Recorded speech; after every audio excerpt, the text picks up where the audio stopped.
നമസ്കാരം, ഞാൻ മൃണാൾ. ഇതാണ് റൈസ് ഓഫ് പേർഷ്യയുടെ പുതിയ ബിരിയാണി. ഓ വാവ്. ആ മുട്ട കിട്ടി, 1.5 മുട്ട, അടിപൊളി. ചിക്കൻ കിട്ടിയിട്ടില്ല. ഇത് മുട്ട ബിരിയാണിയാണോ? മിക്സ് ചെയ്യണം. എന്തൊരു ചിക്കൻ തടഞ്ഞായിരുന്നു. അത് മതി, അത് വെച്ചാൽ മതി. നല്ല മണമുണ്ട്. അടിപൊളി. ജിത്തുവിന് തന്നെ അത് തോന്നി. അല്ലല്ല, അത് വേണ്ട, എല്ലാം കൂടി ഇങ്ങോട്ടുണ്ട്. അത് ഇട്ടിട്ട് അങ്ങോട്ട് മാറ്റിയാൽ മതി കേട്ടോ ഡാഡിക്ക്. മുട്ടയാണ്, മുട്ടയില്ലാത്ത ബിരിയാണി എനിക്ക് ഇഷ്ടമില്ല. എന്നാന്നില്ല, പണ്ട് തൊട്ട് ശീലിച്ചു പോയതുകൊണ്ടാണ്.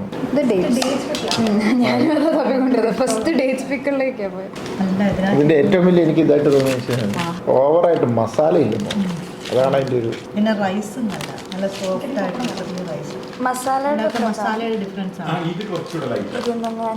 അതാ അതിന്റെ സുഖം. ഒത്തിരി മസാല വരുമ്പോഴേ അല്ലാത്തൊരു, പിന്നെ ഓരോരുത്തരും ഇഷ്ടം കേട്ടോ. ഇതിനകത്ത് ഡാൽഡ ചേർക്കുന്നില്ല, ഇത് മുഴുവൻ നെയ്യ് മാത്രമാണ്. ഈ നമ്മള് ഡാൽഡ എന്ന് വിളിക്കും, ബേസിക്കലി ഇത് വനസ്പതിയാണ്. ഡാൽഡ ഒരു ബ്രാൻഡാണ്, ഉജാല എന്നൊക്കെ പറയുന്നത്. ഓൺലൈൻ ഓർഡർ ചെയ്യുമ്പോൾ ഇങ്ങനെ വരും. ഓൺലൈൻ ഓർഡറിംഗ് മാത്രമല്ലേ ഉള്ളൂ.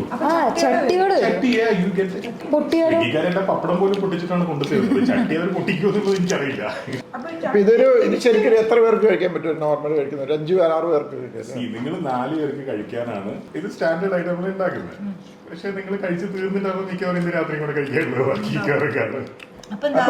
അതിനുള്ള പീസ് കാണും അതിനകത്ത്. ആക്ച്വലി ഒരു ചിക്കൻ പീസും കുറച്ച് ബിരിയാണി മാത്രമല്ലേ ഒരു സാധാരണ മനുഷ്യരുടെ നേരം കഴിക്കാൻ പറ്റുള്ളൂ. ഇതിനകത്ത് 8 ചിക്കൻ പീസ് ഉണ്ട്. ഓക്കെ, അപ്പൊ 2 നേരത്തിനുള്ള ഐറ്റം ഉണ്ട്. പക്ഷെ 4 മുട്ടയേ ഉള്ളൂ. അപ്പൊ 4 പേരുടെ ക്വാണ്ടിറ്റി എന്ന് പറയുന്നത് ഇതാട്ടോ. ആ മസാലയുടെയും ഭയങ്കര ഇതും അതിന്റെ ഒരു സുഖമുണ്ട്, ഭയങ്കരമായിട്ടും വളരെ ടേസ്റ്റും ഉണ്ട്. ഞങ്ങളിത് ബക്കറ്റിൽ കൊടുക്കണമെന്ന് ആദ്യം ആലോചിച്ചു. ചട്ടിയൊക്കെ കാരണം എന്ന് വെച്ച് കഴിഞ്ഞാല് ചൂട് പോയിന്ന് വെച്ചോ, ഡെലിവറിയുടെ ഇടയിൽ ചട്ടി എടുത്ത് ജസ്റ്റ് ചുമ്മാ ബേണറിൽ വെച്ചിട്ട് ഒരു 2 മിനിറ്റ് ചെറിയ തീയിൽ ചൂടാക്കിയാണ്. ഞങ്ങൾ ഒരു ദിവസം ഒരു 3-4 ബിരിയാണി മാത്രമേ ഇങ്ങനെ കൊടുക്കാൻ പ്ലാൻ ചെയ്യുന്നു. ലിമിറ്റഡ് എഡിഷൻ, എല്ലാം ലിമിറ്റഡ് എഡിഷനാണ്. സോൾഡ് ഔട്ട് ആവുക എന്നുള്ളത് നമ്മുടെ ലക്ഷ്യം. എപ്പോഴും ഓൾ ദ ടൈം, ഉച്ചയ്ക്കും രാത്രി എപ്പോഴും. ഈ സെക്ഷനിലെ 3-4 ബിരിയാണിയേ ഉള്ളൂ. അത്രേ ചെയ്യുന്നു ഒരു ദിവസം. അപ്പൊ ഈ ബിരിയാണി ഇതിന്റെ പേരെങ്ങനെയാ ഇട്ടിരിക്കുന്നത്? ഇതിന് പേരിട്ടിട്ടില്ല. ഇല്ല, കുട്ടി ദം ബിരിയാണി എന്ന് പേരിട്ടാലോ എന്നൊരു ആലോചന. കുട്ടിയല്ല കേട്ടോ. അന്ന് നിങ്ങൾ കഴിച്ചപ്പോ ഇത് ഉണ്ടായിട്ടുണ്ടായിരുന്നു. അത് കൊച്ചിക്കാർക്ക് ഭയങ്കര ഇഷ്ടമാണ്. Pineapple salad. ബിരിയാണിയിൽ ഈ സാലഡിന്റെ ഞാനിത് ആദ്യമായിട്ടാണ് കേട്ടോ. കൊച്ചിക്കാർ ബിരിയാണിയിൽ പൈനാപ്പിൾ ഇടുമല്ലോ. ഞാൻ കേട്ടിട്ടുണ്ട്, പക്ഷെ കഴിച്ചിട്ടില്ല. ഉണ്ടാകും പണ്ട് ചേച്ചിയിലാണ് പൈനാപ്പിൾ എസൻസ് യൂസ്. നമ്മൾ ഇതിനകത്ത് ഒരു എസൻസ് ഇല്ല, ഒന്നുമില്ല. പീസ് വേണോ, ചിക്കൻ വേണോ, അല്ല റൈസ് വേണോ? മതി, മതിയോ? അതുപോലെ. ഈ തുണി ഉണ്ടല്ലോ, ഇത് ഞങ്ങള് താപ്പ് കാണുന്ന അതിന് തിരുപ്പൂരൊരു മില്ലിന്നാണിത്. അതിൽ കെറ്റീന പറഞ്ഞ കേട്ടില്ലായിരുന്നോ? കെറ്റീന പറഞ്ഞ കേട്ടില്ലായിരുന്നു ഇവിടെ വന്നപ്പോ. ദാസനും വിജയനും അറബിയാൻ ദുബായ് എന്നും പറഞ്ഞുകൊണ്ട് എത്തുന്ന സ്ഥലത്തിന് വേണ്ടി കളിയാക്കിയതാണ്. ശരിക്കും അതെടുത്ത് കണ്ടുനോക്കാം, വീഡിയോയിലെടുത്ത് ഈ സെയിം ഇതുപോലത്തെ ഇതാ. ഞാൻ ക്ലിയർ ചെയ്യണം അമ്മ. നമ്മുടെ ബിനുവേ ശാസ്ത്രജ്ഞനാട്ടോ. എങ്ങനത്തെ ടൈപ്പ് കാപ്പിപ്പൊടിയാ? ഒരു കാപ്പിപ്പൊടിയാണ് ഒരു സാഷെ കപ്പിൽ ഇങ്ങനെ ഇറുക്കി വെക്കാൻ പറ്റും. അതാ ഞങ്ങൾക്ക് വേണ്ടത്. നല്ല രസമാണ്. എന്തൊക്കെ പരിപാടിയാണ്.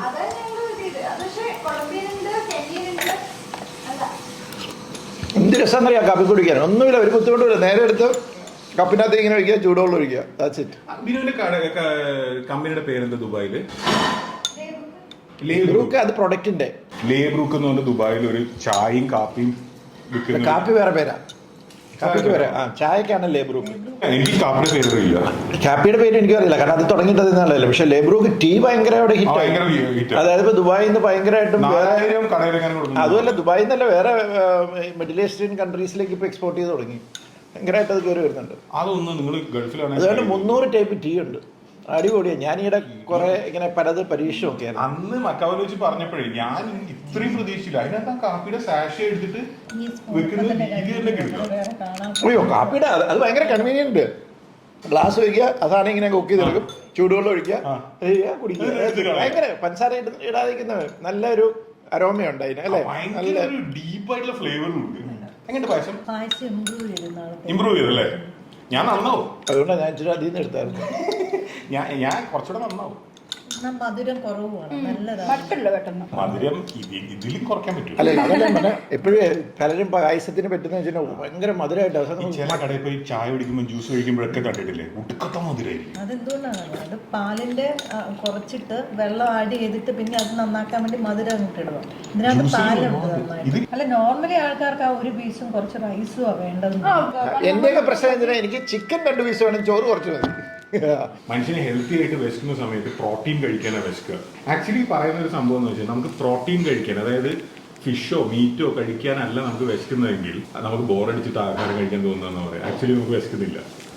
ഈ തുണി ഞാൻ എടുക്കുക, അടുത്ത ആൾക്ക് പൊതിഞ്ഞ് കൊടുക്കാല. തുണിക്ക് ഭയങ്കര വിലയാണ്. ഈ ചട്ടിയും കാലിയായിട്ട് സ്വിഗ്ഗിക്ക് കൊടുക്കുമ്പോൾ കസ്റ്റമേഴ്സിനോട് പറയും ചട്ടി വേണോ? ചട്ടി വേണ്ട, കുഴപ്പമില്ല, അതിനകത്ത് ബിരിയാണി ഒക്കെ ഉണ്ട്. ബിരിയാണി വേറെ പാത്രത്തിലേക്ക് ആക്കിയില്ല. അല്ല എനിക്ക് ഈ ചട്ടി വേണം. ഈ ചട്ടി പുറത്ത് മേടിക്കണ 10-200 രൂപ കൂടുതലാണ്. പിന്നെ മുതലാവൂലല്ലോ, അതാണല്ലോ ഇതിന്റെ പ്രത്യേകത. ബിരിയാണി കച്ചവടം ചെയ്ത് മുതലാവും. ഇത് ഇവിടെ തരാൻ വേണ്ടിയല്ലേ ഈ ചട്ടിയിലാക്കി. അല്ലല്ല, മുടിപ്പിക്കണമെന്നുണ്ട് എല്ലാരും ഇത് ഓർഡർ ചെയ്തു. മുടിപ്പിക്കാനുള്ള ഏറ്റവും ബെസ്റ്റ് വഴി ചട്ടിയിൽ ബിരിയാണി ഓർഡർ ചെയ്യാം. ആക്ച്വലി ഈ ബിരിയാണി 1600 രൂപയ്ക്കാണ് വിൽക്കാൻ പോകുന്നത്. സ്റ്റിൽ ഏറ്റവും പ്രോഫിറ്റ് കുറഞ്ഞ ബിരിയാണി ആയിരുന്നു ഞങ്ങളുടെ. 1600 രൂപയ്ക്കാന്ന് പറഞ്ഞാൽ ഇപ്പൊ 8 ആൾക്കാർ ഞങ്ങൾ ഫ്രണ്ട്സുമായിട്ട് ഷെയർ ചെയ്യുമ്പോൾ ഇറ്റ്സ് നോട്ട്. അത് ഭയങ്കര 8 ആൾക്കാരൊന്നും കഴിക്കൂല. 8 ആക്ച്വലി നമ്മള് കുറവാ കഴിക്കുന്നത്. ഞാൻ എന്റെ പെൺകുട്ടികളൊക്കെ ഒരു ഗ്രൂപ്പായിട്ട് ഓർഡർ ചെയ്യുമ്പോൾ പിള്ളേരെങ്ങനെ അണ്ടർസ്റ്റിമേറ്റ് ചെയ്ത് എന്റെ ഫ്രണ്ട്സ് ഒക്കെ എന്നാ അല്ല ഞാൻ എന്റെ ഫ്രണ്ട്സ് ഗ്രൂപ്പിനെ ബേസ് ചെയ്ത് സാധാരണ മനുഷ്യരുടെ ഞാനും മനുഷ്യർ തുണി കിട്ടിയടാ വിഷയത്ത് അടുത്തേൽ പൊതിഞ്ഞു കൊടുക്കാം. പക്ഷെ ഇതിലെ പ്രോബ്ലം എന്ന് വെച്ചാൽ ഈ ചട്ടിയുടെ വില മാത്രമേ ഞങ്ങൾ വാങ്ങിച്ചാൽ പോരാ. ഈ ചട്ടിയുടെ വിലയ്ക്കും സ്വിഗ്ഗി കമ്മീഷൻ വാങ്ങിക്കും. ചട്ടിയിലൊരു വാഴയില വെച്ചിട്ടാണല്ലോ ബിരിയാണി ഇട്ടിരിക്കുന്നത്. ഒരു വാഴയിലക്ക് ഞങ്ങൾക്ക് ഹോൾസെയിലിൽ 4 രൂപ കിട്ടും. പക്ഷെ ആ വാഴയിലയുടെ കോസ്റ്റ് സ്വിഗ്ഗിയിൽ വരുമ്പോൾ മിനിമം 10 രൂപയാണ്. കാരണം എന്ന് വെച്ചാൽ അതിനും എല്ലാം നമ്മള് എക്സ്പെൻസസ് എല്ലാം പേ ചെയ്യണം. കമ്മീഷൻ അതിനും പേ ചെയ്യണം, വാഴയിലക്കും പേ ചെയ്യണം, ചട്ടിക്കും പേ ചെയ്യണം, ഈ മൈദക്ക് പേ ചെയ്യണം. ഇത്രയും കാശ് കഴിഞ്ഞിട്ട് സ്വിഗ്ഗിയും പ്രോഫിറ്റ് ഉണ്ടാക്കാറില്ല, സൊമാറ്റോയും പ്രോഫിറ്റ് ഉണ്ടാക്കാറില്ല. റെസ്റ്റോറൻറ്റ്സിൽ നിന്ന് പ്രോഫിറ്റ്. ജീവിച്ചു പോകും. എക്സാക്ട്ലി, അതാണ് പ്രശ്നം. ഇതിനു വേണ്ടി മരിച്ചു ഓടുന്ന പിള്ളേരില്ലേ ബൈക്കിംഗ് കൊണ്ട്, അവർക്ക് കാര്യമായിട്ട് കാശൊന്നും കിട്ടാറില്ല. നിങ്ങളിപ്പോൾ ഇവിടെ വീട്ടിലിരിക്കുക, നിങ്ങൾ തൃപ്പൂണിത്തുറ പോയിട്ട് തൃപ്പൂണിത്തുറ ഏതെങ്കിലും ഒരു റെസ്റ്റോറൻറ്റ് ഉണ്ട്, ഇപ്പൊ ഉടുപ്പി അവിടെ നിന്ന് എങ്ങാനും ഭക്ഷണം മേടിച്ച് വരാമെന്ന് വെച്ചോ. നിങ്ങൾ ഇവിടെ നിന്ന് ഒരു വണ്ടി എടുത്ത് അവിടെ വരെ പോയി ഭക്ഷണം ഓർഡർ ചെയ്ത് അത് മേടിച്ച് തിരിച്ചിവിടെ വരണമെങ്കിൽ മിനിമം 1 മണിക്കൂർ സമയം വേണ്ടേ? ചെലവുകൾ ഇവിടെ 1 മണിക്കൂർ സമയം വേണ്ടേ? ഒരു 30,000 രൂപ ശമ്പളം കിട്ടുന്ന ഒരാളെ കൂട്ടിയത് അങ്ങനെ ഒരു ദിവസം 1000 രൂപയല്ലേ കിട്ടുന്നത്. 1 മണിക്കൂറിന് അയാളുടെ 100 രൂപ വിലയില്ലേ? അപ്പൊ 1.5 മണിക്കൂർ ഭക്ഷണം മേടിക്കാൻ വലിയ 150 രൂപയല്ല പോയാൽ. അതിന് പുറമേ അല്ല സ്കൂട്ടറും പെട്രോളും കാറും എല്ലാം. നമ്മൾ എന്തിനാ എന്താ ഒരു ചെക്കൻ ബൈക്ക് എടുത്ത് വരുന്നു, ബൈക്കിന് 60 കിലോമീറ്റർ മൈലേജ് ഇല്ല, 11 കിലോമീറ്റർ ഓടിക്കാൻ എത്ര പെട്രോൾ വേണമെന്നാണ് നമ്മൾ ആലോചിക്കുക. പക്ഷെ അവന്റെ 12 hours വർക്ക് ചെയ്യുന്നുണ്ട്, 12 hours കൂടുതൽ വർക്ക് ചെയ്യുന്നവരുണ്ട്. എന്നാലും ഓർഡറിനാണോ അതെയോ ഒരു മന്ത്ലി? അവർക്ക് ഒരുപാട് രീതിയിൽ പൈസ കിട്ടും. അവർ കാര്യമായിട്ടൊന്നും കിട്ടുന്നില്ല, സ്വിഗ്ഗിക്കും ഒന്നും കിട്ടുന്നില്ല, അവർക്കും കിട്ടുന്നില്ല, റെസ്റ്റോറൻറ്റ്സിനും കാര്യമായിട്ടൊന്നും കിട്ടുന്നില്ല. ഇതെന്ന് പറയുന്ന ഇന്ത്യയിൽ വന്നിട്ട് നിർത്തിപ്പോയതല്ലേ.